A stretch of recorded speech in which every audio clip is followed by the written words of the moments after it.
Hello दोस्तों, आज है 15 अगस्त 2025 दिन शुक्रवार का, हिंदी तिथि भाद्रपद कृष्ण सप्तमी। और आइए बात करते हैं आज के मुख्य समाचार, बड़ी खबरें देश और दुनिया का ताजा अपडेट लेकर हाजिर हो गए हैं। आज का ये वीडियो भी बहुत ही स्पेशल होने वाला है। 15 अगस्त 2025 से जुड़े महत्वपूर्ण अपडेट तो जानेंगे ही, इसके अलावा हम आपको बताएंगे देश के अलग अलग राज्यों की ओर से, सरकारों की ओर से क्या कुछ महत्वपूर्ण बड़ी घोषणाएं की गई है, आज से कौन कौन से अपडेट लागू हो रहे हैं। इसके अलावा 5 बड़े तोहफे जो आप सभी को जान लेना बहुत ही जरूरी है, सरकार की तरफ से ऐतिहासिक ऐलान किया गया है। वीडियो को आप पूरा ध्यान से देखिए और बहुत ही महत्वपूर्ण अपडेट जरूर आप लीजिएगा। बिना टाइम विलंब के शुरुआत करते हैं आज की पहली बड़ी खबर। लेकिन इससे पहले आप सभी दोस्तों और मित्रों को हमारी टीम की ओर से 79वें स्वतंत्रता दिवस की ढेर सारी शुभकामनाएं, बहुत बहुत बधाइयां। भारत आज 15 अगस्त 2025 को अपना 79वां स्वतंत्रता दिवस मनाने जा रहा है और इस मौके पर देश और दुनिया की नजरें दिल्ली के ऐतिहासिक लाल किले पर है, जहाँ प्रधानमंत्री नरेंद्र मोदी लाल किले की प्राचीर से राष्ट्र को संबोधित करेंगे। पीएम मोदी का बतौर प्रधानमंत्री 12वां स्वतंत्रता दिवस पर यह स्पीच होने वाला है। स्वतंत्रता दिवस का ये पूरा कार्यक्रम सरकारी चैनल दूरदर्शन पर भी लाइव प्रसारित किया जाएगा। सुबह से ही विशेष कवरेज की शुरुआत होगी और दर्शक घर बैठे पूरे कार्यक्रम का आनंद ले पाएंगे। इसके अलावा प्रधानमंत्री कार्यालय के आधिकारिक यूट्यूब चैनल पर भी पीएम मोदी का स्पीच सीधा प्रसारित होगा। आज 15 अगस्त को प्रधानमंत्री नरेंद्र मोदी का लाल किले से 12वां संबोधन होने जा रहा है और इस बार सेना के शौर्य को समर्पित होगा प्रधानमंत्री जी का भाषण। प्रधानमंत्री नरेंद्र मोदी संबोधन से अंतर्राष्ट्रीय बिरादरी को भारत का विजन देंगे, साथ ही पूरा संबोधन सेना के शौर्य को समर्पित होगा। इसके अलावा मोदी जम्मू कश्मीर को पूर्ण राज्य का दर्जा बहाल करने के मामले में केंद्र के रोड मैप का भी ऐलान कर सकते हैं। 11,000 सुरक्षा कर्मी तैनात किए गए हैं। 85 गाँव के सरपंच स्पेशल गेस्ट बनाए गए हैं। स्वतंत्रता दिवस के इन्विटेशन कार्ड पर भी ऑपरेशन सिंदूर का लोगो,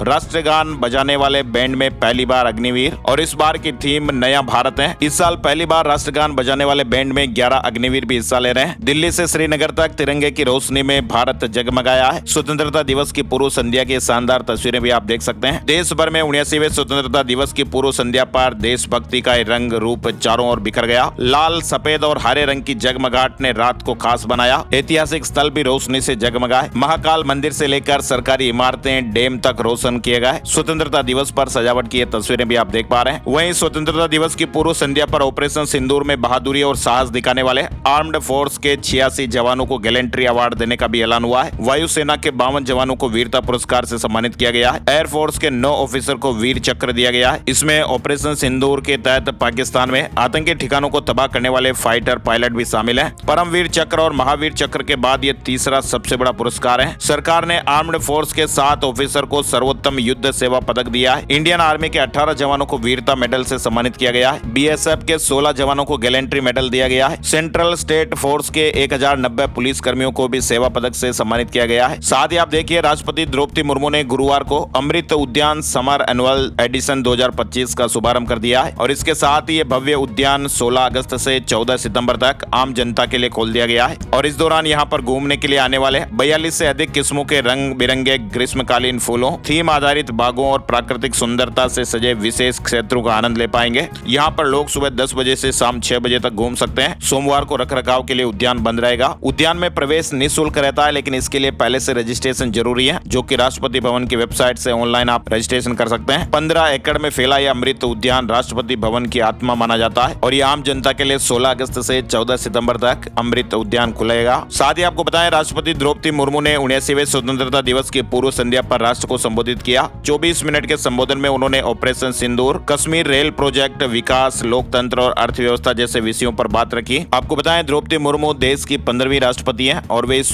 सर्वोच्च संवैधानिक पद पर पहुंचने वाली देश की पहली आदिवासी और दूसरी महिला राष्ट्रपति हैं। और तो और 64 साल की मुर्मू ने साल 2022 में देश में सबसे कम उम्र में राष्ट्रपति बनने का रिकॉर्ड भी बनाया। चलिए अब खबरों की शुरुआत में पहली बड़ी खबर आप देखिए। भारत ने पाकिस्तानी नेताओं को जुबान पर कंट्रोल रखने की सलाह दी है। विदेश मंत्रालय के प्रवक्ता रणधीर जायसवाल ने गुरुवार को साप्ताहिक प्रेस ब्रीफिंग में कहा कि पाकिस्तानी नेता भारत के खिलाफ गैर जिम्मेदार युद्ध भड़काने वाले और नफरत फैलाने वाले बयान दे रहे हैं। जायसवाल ने कहा कि पाकिस्तानी नेता अपनी नाकामियों को छुपाने के लिए बार बार ऐसे बयान देते हैं। उन्हें अपनी जुबान पर कंट्रोल रखना चाहिए, क्योंकि अगर उन्होंने कोई गलत कदम उठाया तो उसका नतीजा बहुत बुरा होगा, दर्दनाक होगा। दरअसल आपको बताएं, सिंधु जल समझौते के निलंबन को लेकर पिछले 48 घंटों में 3 पाकिस्तानी नेताओं ने भारत के खिलाफ धमकी भरे बयान दिए हैं। इनमें आर्मी चीफ आसिम मुनीर, प्रधानमंत्री शहबाज शरीफ और पूर्व विदेश मंत्री बिलावल भुट्टो शामिल हैं। किसी भी तरह के दुस्साहस का नतीजा दर्दनाक होगा। पाकिस्तान की गीदड़ भभकी का भारत ने करारा जवाब दिया है। चलिए बड़ी खबर में आप देखिए, बिहार SIR केस से जुड़ा महत्वपूर्ण अपडेट भी आ चुका है। सुप्रीम कोर्ट ने कहा कहा कि आधार वैध दस्तावेज है। सुप्रीम कोर्ट में बिहार में चल रही SIR यानी वोटर लिस्ट वेरिफिकेशन पर तीसरे दिन भी ये सुनवाई हुई। SIR पर सुप्रीम कोर्ट ने आदेश दिया कि जिन 65 लाख मतदाताओं का नाम ड्राफ्ट लिस्ट में नहीं है, उनका नाम 48 घंटे के भीतर जिला निर्वाचन अधिकारी के वेबसाइट पर शेयर किया जाए। उनका नाम क्यों काटा गया, इसकी वजह भी बताई जाए। और ये लिस्ट सभी संबंधित BLO के ऑफिस के बाहर, पंचायत भवन और BDO के ऑफिस के बाहर भी लगाई जाएगी। और इस बात की सूचना सभी प्रमुख समाचार पत्रों, टीवी और रेडियो द्वारा भी दी जाएगी। साथ ही कोर्ट ने आदेश दिया कि जिनका नाम लिस्ट में नहीं है, उनके पहचान पत्र के रूप में आधार कार्ड को स्वीकार करें। इसके अलावा देखिए अब आवारा कुत्तों पर सुप्रीम कोर्ट में फैसला सुरक्षित। बचाव पक्ष ने कहा कि समाधान हो, वहीं सरकार ने कहा कि यहाँ पर ऐसे मांसाहारी हैं जो खुद को पशु प्रेमी बताते हैं। सुप्रीम कोर्ट ने आवारा कुत्तों के मुद्दे पर भी गुरुवार को सुनवाई की। स्पेशल बेंच ने सभी पक्षों की दलीलें सुनने के बाद फैसला सुरक्षित रख लिया है। सरकार की तरफ से सॉलिसिटर जनरल तुषार मेहता ने यह दलील दी कि यहाँ पर कई ऐसे मांसाहारी लोग हैं जो खुद को पशु प्रेमी बताते हैं। वहीं कपिल सिब्बल ने कहा कि मामले का समाधान हो, दिल्ली NCR से कुत्तों को इकट्ठा कर ऐसे शेल्टर होम भेजें जो अभी है ही नहीं। इससे पहले आपको बताएं सुप्रीम कोर्ट की 2 जजों की बेंच ने 11 अगस्त को मामले में फैसला सुनाया था, जिसका बड़े स्तर पर विरोध भी हो रहा है। शीर्ष कोर्ट ने 11 अगस्त को डॉग बाइट्स और रेबीज के मामलों को देखते हुए सभी आवारा कुत्तों को 8 हफ्तों में दिल्ली NCR के आवासीय क्षेत्रों से हटाकर शेल्टर होम में भेजने के आदेश दिए थे। और कोर्ट ने इस काम में बाधा डालने वाले व्यक्तियों के खिलाफ सख्त कार्रवाई की चेतावनी भी दी थी। लेकिन अब 3 जजों की स्पेशल बेंच ने सभी पक्षों की दलीलें सुनने के बाद फिलहाल फैसला सुरक्षित रख लिया है। वहीं आप देखिए राष्ट्रीय स्वयंसेवक संघ प्रमुख मोहन भागवत ने भी गुरुवार को कहा कि दिल्ली में आवारा कुत्तों की समस्या का समाधान उनकी आबादी को कंट्रोल करके ही संभव है। उन्हें शेल्टर होम भेजने से कुछ नहीं होगा। कटक के जवाहरलाल नेहरू इंडोर स्टेडियम में एक धार्मिक सभा को संबोधित करते हुए मोहन भागवत ने कहा कि मनुष्य और प्रकृति के बीच संतुलन जरूरी है। विकास और पर्यावरण को साथ लेकर ही प्रकृति का संरक्षण किया जाना चाहिए। चलिए आगे बढ़ते हैं। बड़ी खबर, सुप्रीम कोर्ट ने कहा कि पहलगाम जैसे हमलों को अनदेखा नहीं कर सकते हैं। जम्मू कश्मीर को दोबारा राज्य बनाने का मामला, कोर्ट ने फिलहाल केंद्र से 8 हफ्तों में जवाब मांगा है। सुप्रीम कोर्ट में जम्मू कश्मीर को पूर्ण राज्य का दर्जा दोबारा बहाल करने के मामले से जुड़ी याचिकाओं पर सुनवाई की। कोर्ट ने केंद्र सरकार से फिलहाल 8 हफ्तों के अंदर लिखित जवाब मांगा है। वोट चोरी पर चुनाव आयोग ने कहा कि ऐसे गंदे शब्दों से बचें, ये करोड़ों वोटर्स पर हमला है। राहुल गांधी ने कहा था कि आयोग वोट चोरी करा रहा है। चुनाव आयोग ने गुरुवार को कांग्रेस नेता राहुल गांधी और विपक्ष के वोटर लिस्ट में गड़बड़ी और वोट चोरी के आरोपों का जवाब दिया है। चुनाव आयोग ने कहा कि वोट चोरी जैसे गंदे शब्दों का इस्तेमाल कर झूठी कहानी गढ़ने की कोशिश करना करोड़ों भारतीय मतदाताओं पर सीधा हमला है। आयोग ने कहा कि ऐसे आरोप लाखों चुनाव कर्मचारियों की ईमानदारी पर भी चोट है। एक व्यक्ति एक वोट का कानून भारत के पहले आम चुनाव साल 1951-52 से ही लागू है। और यदि किसी के पास इस बात का प्रमाण है कि किसी व्यक्ति ने किसी चुनाव में वास्तव में 2 बार मतदान किया है, तो उसे बिना किसी सबूत के देश के सभी मतदाताओं को चोर कहने के बजाय एक शपथ पत्र के साथ निर्वाचन आयोग को यह प्रमाण सौंपना चाहिए। वहीं आपको बताएं लोकसभा में नेता प्रतिपक्ष राहुल गांधी बिहार में हो रहे विशेष गहन पुनरीक्षण SIR के खिलाफ बिगुल फूंकने वाले हैं। 17 अगस्त से बिहार में वोट अधिकार यात्रा की शुरुआत होने जा रही है और इसे लेकर राहुल गांधी ने सोशल मीडिया पर एक वीडियो गुरुवार को जारी किया। वीडियो में वोट अधिकार यात्रा का थीम सॉन्ग और लोगो भी है। कांग्रेस नेता राहुल गांधी ने कहा कि हम इस यात्रा के जरिए वोट चोरी के खिलाफ सीधी लड़ाई लड़ेंगे। अब की बार वोट चोरों की हार होगी। राहुल गांधी के वोट चोरी के आरोप पर नायब सिंह सैनी का भी पलटवार। झूठ का कोई इलाज नहीं, उनका इलाज कराएं। नायब सिंह सैनी ने राहुल गांधी के आरोपों पर पलटवार किया है। मुख्यमंत्री ने कहा कि कांग्रेस के पास अब कोई वास्तविक मुद्दा नहीं बचा है, जिसके कारण वह हताशा में ऐसे आरोप लगा रही है। बुधवार को एक तिरंगा यात्रा के बाद संवाददाताओं से बातचीत में सैनी ने कहा कि झूठ का कोई इलाज नहीं है। बड़ी खबर देखिए, सुप्रीम कोर्ट ने दिए रिकाउंटिंग के आदेश और हरियाणा में सीट पर रिजल्ट बदल गए। EVM से चुनाव हुए थे, वोट पड़े थे। यानी हमारे देश के इतिहास में ये पहली बार हुआ जब सुप्रीम कोर्ट ने EVM मंगवाई और इसके बाद फिर से गणना करवाई गई और हरियाणा में सरपंच के चुनाव रिजल्ट बदल गए। दरअसल हरियाणा के पानीपत के बुआना लाखू गांव में सरपंच पद विवाद में सुप्रीम कोर्ट ने फैसला सुनाते हुए मोहित मलिक को 51 मतों से विजय घोषित कर दिया है। सुप्रीम कोर्ट ने जिला प्रशासन को निर्देश दिए कि वे 2 दिनों के भीतर मोहित के सरपंच बनने की आधिकारिक नोटिफिकेशन जारी करते हुए शपथ दिलाएं। और सुप्रीम कोर्ट के निर्देशों के बाद प्रशासन ने अपनी ओर से सभी कागजी कार्रवाई भी शुरू कर दी है। यानी दोस्तों रिजल्ट पूरी तरह से बदल गया। रिकाउंटिंग से हारा जीता हुआ प्रत्याशी, रिकाउंटिंग से जीता हुआ विजेता हार गया है। और अफसरों ने जब पड़ताल की तो गलती पकड़ में आ गई, जिसके बाद रात में रिजल्ट संशोधित कर विजेता को प्रमाण पत्र देकर दूसरे को दिए गए प्रमाण पत्र को रद्द कर दिया। दरअसल गांव के लोगों ने भी जब इसकी बूथवार गणना की तो उन्हें पता चला कि ये गलती हुई है। प्रशासन को इससे अवगत कराया गया। ये मामला सुप्रीम कोर्ट तक गया और मोहित ने सरपंच पद की शपथ भी ले ली है। चलिए आगे बढ़ते हैं। बड़ी खबर, उत्तराखंड में हालिया पंचायत चुनाव में बीजेपी ने बड़ी जीत दर्ज की है। पार्टी ने 12 में से 10 जिला पंचायत सीटें, करीब 60% ब्लॉक प्रमुख और लगभग 70% ग्राम प्रधान पद अपने नाम किए हैं। बीजेपी ने इस सफलता का श्रेय विकास कार्यों और मुख्यमंत्री मुख्यमंत्री पुष्कर सिंह धामी के नेतृत्व को दिया है। चलिए आगे बढ़ते हैं। बड़ी खबर आ रही है जम्मू कश्मीर में किश्तवाड़ के चसोटी गांव में गुरुवार दोपहर 12:30 बजे एक बड़ी दर्दनाक घटना हो गई। बादल फट गया। कई लोग पहाड़ से आए हुए पानी और मलबे की चपेट में आ गए। हादसे में अब तक 52 लोगों की जानें चली गई है और 167 लोगों को बचा लिया गया है। करीब 100 से ज्यादा लोग अभी भी लापता बताए जा रहे हैं और यह हादसा उस समय हुआ जब हजारों श्रद्धालु मचेल माता यात्रा के लिए किश्तवाड़ में पड्डर सब डिवीजन में चसोटी गांव पहुंचे थे। ये यात्रा का पहला पड़ाव है और बादल वहीं पर फटा है जहां से यात्रा शुरू होने वाली थी और यहाँ पर श्रद्धालुओं की बसें, टेंट, लंगर, कई दुकानें भी थी, सभी बाढ़ के पानी में बह गए। आपको बताएं मचेल माता तीर्थ यात्रा हर साल अगस्त में होती है और इसमें हजारों श्रद्धालु आते हैं। ये यात्रा 25 जुलाई से 5 सितंबर तक और ये रूट जम्मू से किश्तवाड़ तक 210 किलोमीटर लंबा है। वहाँ पर जो लोग उपस्थित थे वो कह रहे थे कि इस त्रासदी के जो मंजर है वो डराने वाले रहे। मलबे में कई बॉडी खून से सनी थी, फेफड़ों में कीचड़ भर गया था, पसलियां टूट गई, अंग बिखरे पड़े थे। बहुत ही दर्दनाक हादसा रहा। जम्मू कश्मीर के किश्तवाड़ में स्थिति पर कड़ी नजर रखी जा रही है। प्रधानमंत्री नरेंद्र मोदी ने भी ट्विटर यानी एक्स पर कहा कि मेरी संवेदनाएं और प्रार्थनाएं जम्मू कश्मीर के किश्तवाड़ में बादल फटने और बाढ़ से प्रभावित सभी लोगों के साथ हैं। स्थितियों पर कड़ी नजर रखी जा रही है। जरूरतमंदों को हर संभव सहायता प्रदान की जाएगी। वहीं किश्तवाड़ में बादल फटने की घटना पर अमित शाह ने भी सीएम उमर अब्दुल्ला से बातचीत की है और हर संभव मदद का भरोसा दिया है। इधर हिमाचल प्रदेश से भी बड़ी खबर आ रही है। पहाड़ी से पत्थर गिरने से 2 लोगों की जानें चली गई। कोट खाई में बादल फटने की घटना हुई। 20 गाड़ियां दब गई, 26 शेड और दुकानें टूट गए, घर खाली कराए गए। हिमाचल प्रदेश के चंबा और शिमला में भी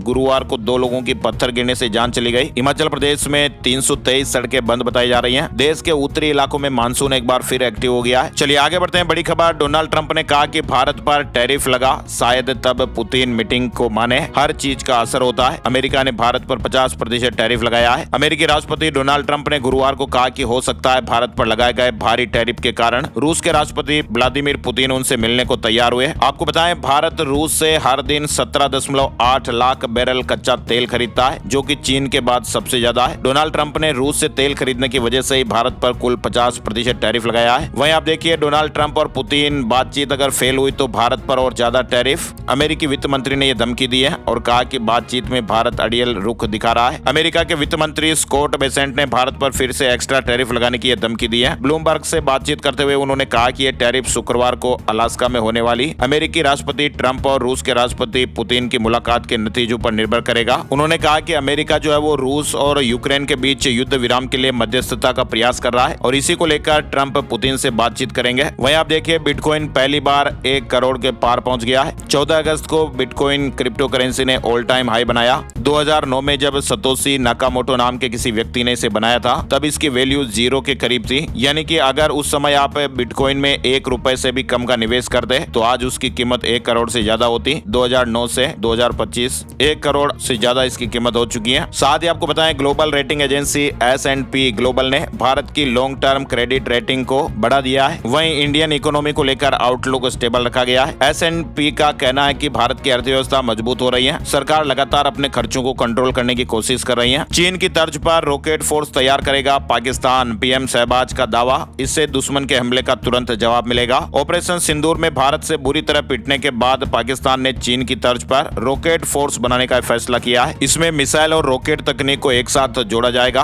ताकि दुश्मन के खतरे का तुरंत जवाब दिया जा सके। वहीं आप देखिए 70 देशों की जेलों में 10,574 भारतीय कैद हैं। विदेश मंत्रालय ने लोकसभा में एक सवाल का जवाब देते हुए कहा था कि वर्तमान में यमन सहित 11 देशों में 43 भारतीय मौत की सजा का सामना कर रहे हैं। साथ ही दुनिया के 70 से अधिक देशों की जेलों में 10,574 भारतीय नागरिक बंद हैं। इनमें से कुछ अंडर ट्रायल हैं, कुछ सजा पाए हुए हैं और कुछ सजा पूरी करने के बावजूद रिहाई या प्रत्यर्पण की प्रतीक्षा कर रहे हैं। चलिए बड़ी खबर पीएफ से जुड़ी हुई आ रही है। ईपीएफओ ने आधार और यूएएन लिंकिंग प्रोसेस को आसान किया है। ज्वाइंट डिक्लेरेशन फॉर्म से गलत नाम और जेंडर को सुधार पाएंगे। बार बार ईपीएफओ ऑफिस जाने की जरूरत नहीं होगी। युद्ध विराम होगा या फिर महासंग्राम। अलास्का में डोनाल्ड ट्रंप और पुतिन की बैठक का काउंटडाउन शुरू हो गया है। यानी आज ट्रंप और पुतिन की अलास्का बैठक में यूक्रेन संघर्ष का भविष्य तय होने वाला है। साथ ही आपको पता होगा आज से एक नया नियम भी लागू हो रहा है। फास्टैग पास से जुड़ी ये बड़ी खबर है। यात्रियों के लिए बड़ी राहत की खबर है। प्राइवेट यानी निजी वाहनों के लिए 3,000 रुपए का वार्षिक फास्टैग पास आज शुक्रवार से लागू हो जाएगा। यानी अब कार, जीप और वैन जैसे प्राइवेट वाहनों के लिए नेशनल हाईवे पर सालाना 3,000 रुपए का टोल पास आज शुक्रवार से लागू हो रहा है और इस पास के जरिए एक साल में 200 बार तक टोल प्लाजा पार किए जा सकेंगे, वो भी एक ही बार रिचार्ज करने पर। लॉन्च से पहले ही सरकार ने प्री बुकिंग की सुविधा भी दे दी है। इसका लिंक राजमार्ग यात्रा ऐप पर उपलब्ध है। ये पास जो है वो दोस्तों सिर्फ निजी और गैर व्यावसायिक वाहनों जैसे कार, जीप, वैन के लिए है और इसका मकसद है कि नेशनल हाईवे पर बिना बार बार फास्टैग रिचार्ज किए आरामदायक यात्रा की सुविधा देना है ना। और बड़ी खबर देखिए आप, भारत और चीन के बीच जल्द ही डायरेक्ट फ्लाइट शुरू होने वाली है। चीन ने कहा कि वह भारत के साथ हवाई संपर्क बहाल करने पर काम कर रहा है। साथ ही उत्तर प्रदेश से बड़ी खबर देखिए, सपा प्रमुख अखिलेश यादव ने विधायक पूजा पाल को पार्टी से बर्खास्त कर दिया है। दरअसल हुआ क्या कि पूजा पाल ने गुरुवार को विधानसभा सत्र के दौरान सीएम योगी आदित्यनाथ की तारीफ में कहा था। उन्होंने माफिया अतीक अहमद को मिट्टी में मिलाया। पूजा की इस स्पीच के करीब 8 घंटे बाद ही उनको पार्टी से निकालने का आदेश जारी किया गया। समाजवादी पार्टी ने अपनी विधायक पूजा पाल को पार्टी विरोधी गतिविधियों और अनुशासनहीनता के आरोप में निष्कासित कर दिया है। चलिए आगे बढ़ते हैं। बड़ी खबर, आपके व्हाट्सएप और इंस्टाग्राम को एक्सेस कर सकते हैं टैक्स अधिकारी। नए इनकम टैक्स बिल का यह प्रावधान। दरअसल नए इनकम टैक्स बिल में वर्चुअल डिजिटल स्पेस की जो परिभाषा है उसको बरकरार रखा गया है। यानी दोस्तों टैक्स अधिकारी जांच के दौरान व्यक्ति के सोशल मीडिया अकाउंट खंगाल सकते हैं। ये तो आपको मालूम ही होगा कि भारत की संसद ने मंगलवार को 6 दशक पुराने इनकम टैक्स एक्ट 1961 की जगह एक नया इनकम टैक्स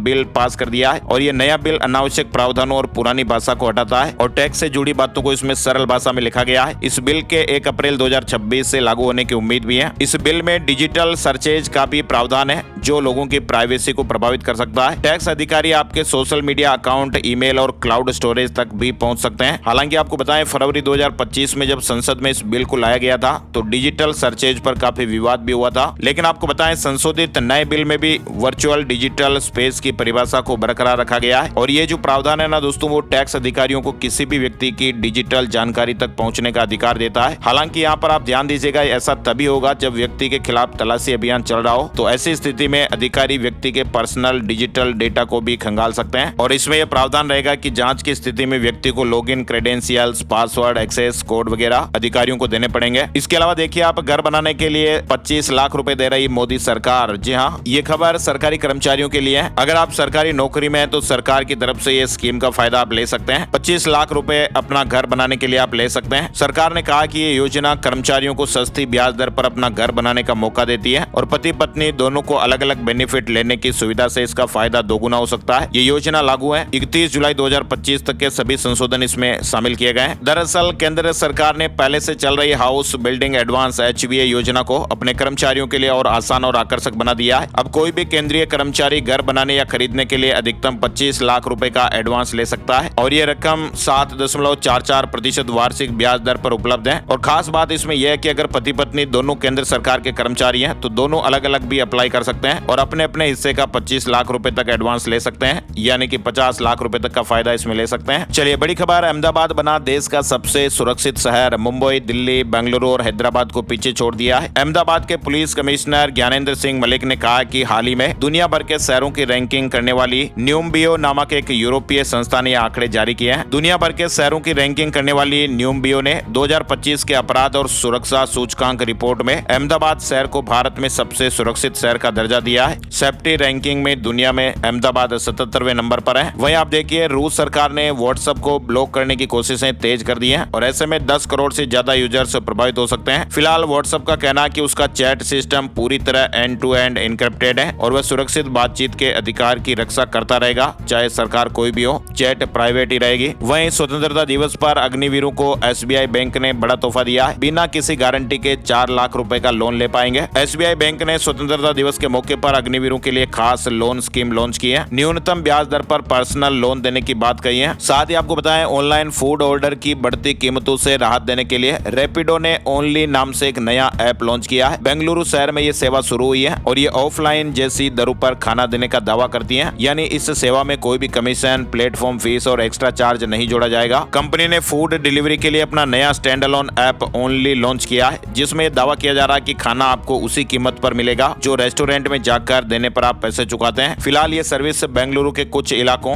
कोरमंगला और HSR लेआउट में शुरू की गई है। गूगल प्ले स्टोर में यह ऐप उपलब्ध भी है। ताइवान बच्चा पैदा करने के लिए कम से कम 6 लाख रुपए देगा। वैसे आपको बताएं ताइवान और चीन में तो सीधी सीधी दुश्मनी है और दोनों देश की ये कोशिश जनसंख्या बढ़ाने की है। चीन ने 1,30,000 रुपए सब्सिडी देने का ऐलान किया है, तो वहीं ताइवान अब 6 लाख रुपए तक बच्चे पैदा करने के लिए देगा। इधर बिहार से बड़ी खबर है। बिहार के लोगों के लिए गुड न्यूज है। अब जमीन से जुड़े दस्तावेजों की त्रुटियों का आपके घर पर ही समाधान हो जाएगा और इसके लिए बिहार में 16 अगस्त से 20 सितंबर तक घर घर तक राजस्व एवं भूमि सुधार विभाग के कर्मचारी पहुंचेंगे। आम लोगों को सरकारी कार्यालयों कार्यालयों के चक्कर लगाने से मुक्ति मिलेगी। योगी सरकार ने विधायकों और मंत्रियों के वेतन और भत्तों में जबरदस्त बढ़ोतरी कर दी है। 1 अप्रैल 2025 से लाभ मिलेगा। सीबीएसई ने छात्रों और अभिभावकों के लिए चेतावनी दी है। नकली मार्कशीट से सावधान रहने की सलाह दी गई है। दिल्ली के सीएम श्री स्कूलों में एडमिशन की अंतिम तारीख बढ़ा दी गई है, अब 22 अगस्त हो गई है। इधर उत्तर प्रदेश में माध्यमिक शिक्षा मंत्री के आश्वासन पर धरना खत्म हो गया है। 4 दिन से शिक्षक प्रदर्शन कर रहे थे, गुरुवार को वार्ता हुई, बात बन गई। साथ ही उत्तर प्रदेश से जुड़ी खबर में आप देखिए, प्रवक्ता पदों पर भर्ती को टीईटी अनिवार्य क्यों नहीं? हाईकोर्ट ने सरकार से जवाब मांगा है। कोर्ट ने यह पूछा कि जब एनसीटीई ने टीईटी अनिवार्य कर रखी है तो हाल ही की भर्ती में से क्यों नहीं शामिल किया गया? वहीं कानपुर में एक इंटरनेशनल ठगी के कॉल सेंटर का खुलासा हुआ है। एमबीए पास युवक ने कंपनी बनाकर 50 करोड़ से ज्यादा ठग लिया। साइबर फ्रॉड के कॉल सेंटर का खुलासा हुआ है। हरियाणा में शिक्षक ट्रांसफर पॉलिसी में बदलाव होगा। कपल केस में सीएम फैसला करेंगे। फाइल सीएमओ तक पहुंच गई है, ऐसे अपडेट आ रहे हैं। वहीं आप देखिए, देश का पहला एलिवेटेड अर्बन द्वारका एक्सप्रेसवे तैयार हो गया है। गुरुग्राम से 10 मिनट में एयरपोर्ट, 50 मिनट में सोनीपत पहुंचेंगे। पीएम मोदी उद्घाटन करने वाले हैं। 17 अगस्त को इसका उद्घाटन हो जाएगा। हरियाणा जेल डिपार्टमेंटल एग्जाम में 98% अधिकारी फेल हो गए। जेल सुपरिटेंडेंट से लेकर डिप्टी असिस्टेंट सुपरिटेंडेंट हुए शामिल। प्रमोशन इंक्रीमेंट पर असर पड़ेगा। हरियाणा सरकार सिंगल सीनियर सिटीजन का ख्याल रखेगी। सीएम सैनी मॉनिटरिंग कर रहे हैं। 37,262 बुजुर्ग अकेले रह रहे हैं। चलिए बड़ी खबर आप देखिए, प्रेमानंद महाराज से राज कुंद्रा बोले मेरी किडनी ले लीजिए। वहीं शिल्पा शेट्टी ने पूछा कि राधा नाम जप कैसे करूं? बॉलीवुड अभिनेत्री शिल्पा शेट्टी ने गुरुवार को प्रेमानंद महाराज से उनके वृंदावन स्थित केली कुंज आश्रम में मुलाकात की। साथ में पति राज कुंद्रा भी थे। शिल्पा ने संत प्रेमानंद से पूछा कि शांति के लिए क्या करूं? महाराज ने कहा कि आप सिर्फ राधा रानी के नाम का जप करो, ये सब कुछ खुद कर देता है, जीवन को सरल बना देता है, फिर कुछ कठिन नहीं लगता। और इस दौरान शिल्पा शेट्टी और राज कुंद्रा हाथ जोड़कर सत्संग सुनते रहे। और करीब 7 मिनट की बातचीत में राज कुंद्रा ने कहा कि महाराज जी, मेरी इच्छा है कि आप मेरी एक किडनी ले लीजिए, मैं आपको दान करना चाहता हूँ। इस बात पर संत प्रेमानंद महाराज ने हंसते हुए कहा कि नहीं नहीं, इसकी जरूरत नहीं है। मेरे पास अगर एक किडनी होगी तब भी उतने ही दिन चलूंगा जितनी दोनों नहीं होने पर चलने वाला हूँ। यही यथार्थ है और जब तक भगवान नहीं चाहेंगे तब तक बुलावा नहीं आएगा। आगे बढ़ते हैं। बड़ी खबर, गुजरात में तापी नर्मदा नदी लिंक परियोजना का विरोध हो रहा है। आदिवासियों ने कहा कि 1-2 लाख के मुआवजे से कुछ नहीं होगा, हमें बांध की जरूरत नहीं। वहीं एप्पल 2027 तक एआई फीचर वाले गैजेट्स लाएगी। टेबल टॉप रोबोट घर के काम करेगा। एडवांस सिक्योरिटी कैमरे और सिरी का एआई वर्जन भी आने वाला है। तो आने वाले समय में टेक्नोलॉजी में बहुत बड़ा अपडेट आपको देखने को मिलने वाला है। शेयर मार्केट न्यूज अपडेट में आपको बताएं, सेंसेक्स 58 अंकों की बढ़त के साथ 80,598 के स्तर पर बंद हुआ। निफ्टी में 12 अंकों की तेजी रही और 24,631 पर बंद हुआ है। राजस्थान से जुड़े कुछ महत्वपूर्ण अपडेट आप देखिए। आरटीई से जुड़ी बड़ी खबर आ रही है। आरटीई के तहत निजी स्कूलों को प्री प्राइमरी का पुनर्भुगतान क्यों नहीं हो रहा है? हाईकोर्ट ने सरकार से पूछा है। राजस्थान हाईकोर्ट ने प्रदेश के 40,000 प्राइवेट स्कूलों में आरटीई के तहत प्री प्राइमरी के एंट्री लेवल समेत अन्य क्लास में एडमिशन देने से जुड़े मामले में राज्य सरकार से पूछा कि उन्होंने किस कानून के तहत निजी स्कूलों को एडमिशन के निर्देश दिए। वहीं अब वह निजी स्कूलों को फीस का पुनर्भुगतान क्यों नहीं करेगी? अदालत ने मामले की सुनवाई 19 अगस्त को रखते हुए राज्य सरकार से कहा कि वह इस संबंध में सक्षम अधिकारी का स्पष्टीकरण पेश करें। इसके अलावा राजस्थान जयपुर से जुड़ी बड़ी खबर है। राजस्थान हाईकोर्ट ने सांगानेर एयरपोर्ट से प्रतापनगर के हल्दीघाटी सर्किल तक की 100 फीट चौड़ी रोड के निर्माण मामले में जेडीए की 12 अगस्त के अलाइनमेंट बदलाव के नोटिफिकेशन पर रोक लगा दी है और 20 अगस्त को पूरे रिकॉर्ड समेत पेश होने के लिए कहा है। साथ ही आप देखिए, राजस्थान में सब इंस्पेक्टर यानी एसआई भर्ती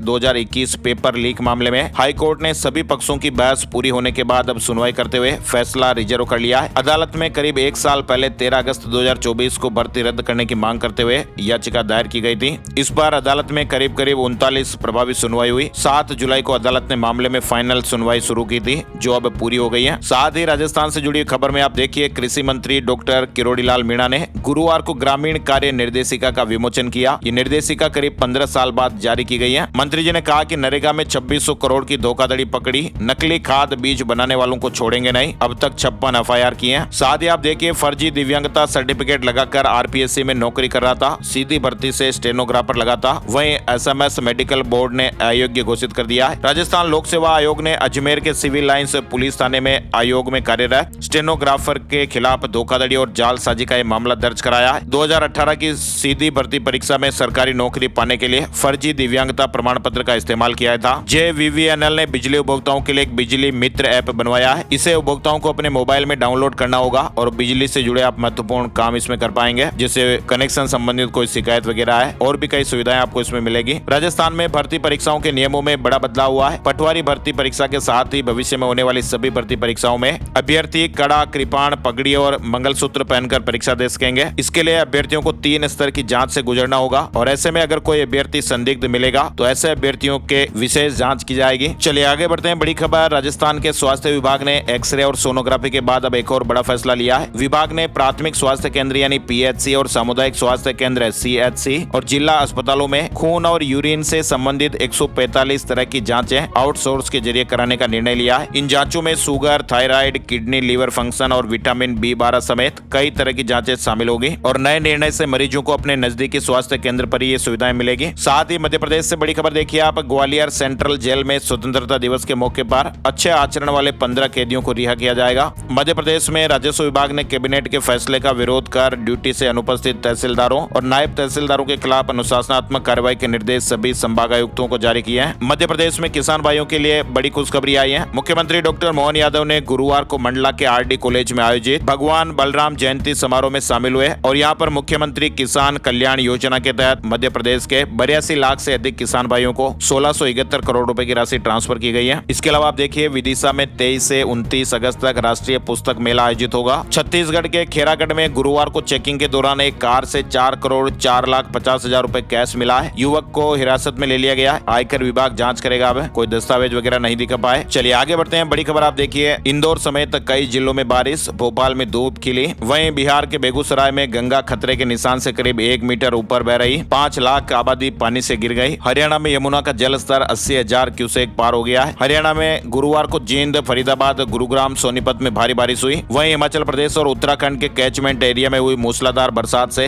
यमुनानगर नदी का जल स्तर 80,681 क्यूसेक पर पहुंच गया। इधर जल स्तर बढ़ते ही यमुनानगर जिले में स्थित हथिनी कुंड बैराज के सभी 18 फ्लड गेट खोलकर पानी को दिल्ली की ओर डाइवर्ट किया जा रहा है। पंजाब में भी 3 दिन फिलहाल भारी बारिश के आसार हैं। बैंक ऑफ महाराष्ट्र में 500 भर्तियां, बिहार स्टेट हेल्थ सोसाइटी में 5006 वैकेंसी, गुजरात में आंगनबाड़ी भर्ती, भारतीय स्टेट बैंक में क्लर्क भर्ती, जूनियर एसोसिएट के पदों पर भर्ती का मौका अभी चल रहा है। महिंद्रा B6 इलेक्ट्रिक एसयूवी का बैटमैन एडिशन लॉन्च हो गया है। फुल चार्ज पर ये 682 किलोमीटर की रेंज बताई जा रही है। आइए अब आपको बताते हैं सोने चांदी के भाव। सोने और चांदी के दामों में गिरावट रही है। 24 कैरेट सोने के दाम 74 रुपए कम होकर 1,23,000 रुपए प्रति 10 ग्राम पर आ गए। चांदी की कीमतें 342 रुपए कम होकर 1,14,933 रुपए प्रति किलो पर रही। और अब चलते चलते एक नजर आज का राशिफल। आज 15 अगस्त शुक्रवार को वृष और कुंभ राशि वालों को नए और अच्छे मौके मिल सकते हैं। कन्या राशि वालों की कोई इच्छा पूरी हो सकती है। तुला के लिए बैंकिंग और कानूनी पैसे से फायदा हो सकता है। मीन राशि के लिए काम में तरक्की के योग है। मिथुन राशि के लोगों को अपने बजट पर ध्यान देते हुए फैसला लेना है। मकर राशि वालों के लिए आज व्यस्तता वाला दिन रहेगा और इसके अलावा बाकी राशियों के लिए सामान्य दिन रहने वाला है। तो ये थे दोस्तों आज के मुख्य समाचार, बड़ी खबरें, देश और दुनिया का ताजा अपडेट। ऐसे ही काम की खबरों का वीडियो हम हर रोज आपके लिए लाते हैं, तो प्लीज आप इस वीडियो को लाइक और शेयर जरूर कीजिएगा और हमें सपोर्ट कीजिएगा। एक और नई जानकारी और अपडेट वीडियो में फिर मिलते हैं। तब तक के लिए जय हिंद, जय भारत, वंदे मातरम।